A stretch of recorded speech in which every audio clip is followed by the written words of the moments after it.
Hello, beautiful family around the world. I'm going to be fixing a big pot of white beans today, or Great Northern. We get these at Aldi's. It's 2 pounds. And I've done washed and rinsed the beans off.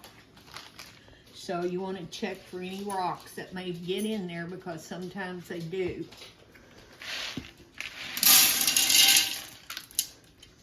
Okay.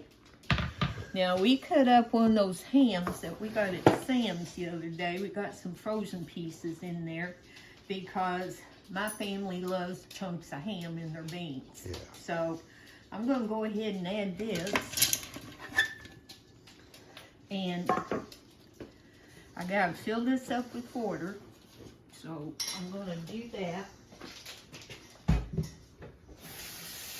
Now, I'll show you when I get it to the stove how much water I actually get in there.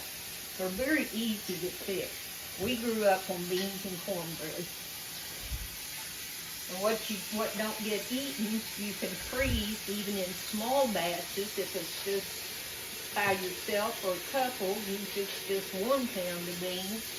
But and you can freeze them. And then you're busy one day, you can't get something cooked, you just take you some out and heat them up, and they're as good as they were when you first cooked them. If not better. They're like chili. The longer they sit, the better they taste. Yeah. My mom, she always fixed pinto beans, and I cooked pinto beans for a long time. But Eric, he likes the white beans better, and so did some of the rest of his family. Boy, that sucker's heavy. Okay, now you can see how much water I've got in this pan. You want to make sure that you get it all covered good, and you want to allow that extra water, because while they're cooking, that liquid's going to go down. What I do, I turn it on high, and I'm going to get those to a full rolling boil. Yeah, boil. And then I'm going to cover them, and I'm going to simmer them on about probably number 3. And I think they cook for about 2 hours. Yeah. And if you want to make sure that they're done, just pick you out a bean or 2 and see if it's soft. Then it'll be ready. And later I'm going to make some cornbread for Eric.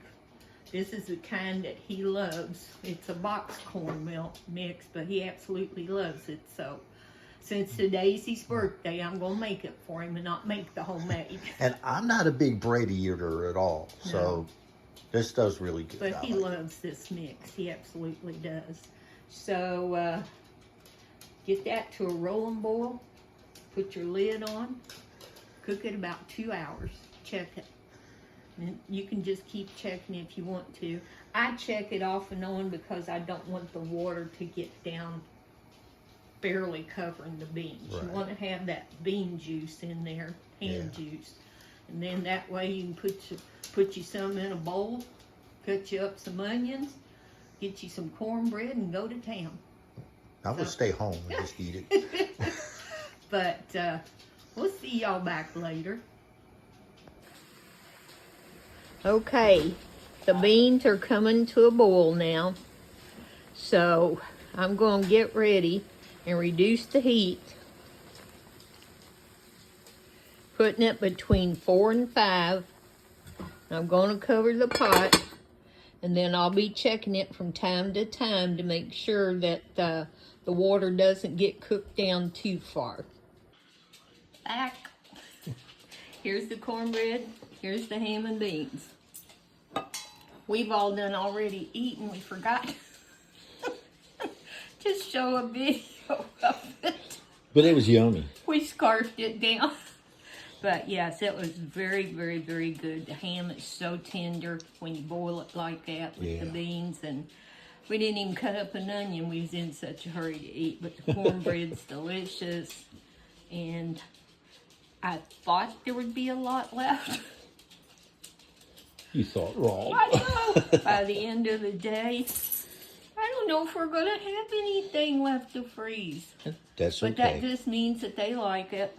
I surprised Eric with this cake. It don't look right, but I made a homemade carrot cake with homemade cream cheese frosting on it. He loves carrot cake. He's never had a homemade one, so I did my best. I'm sure it's going to be wonderful. I hope so, hon. Happy birthday. Thank you.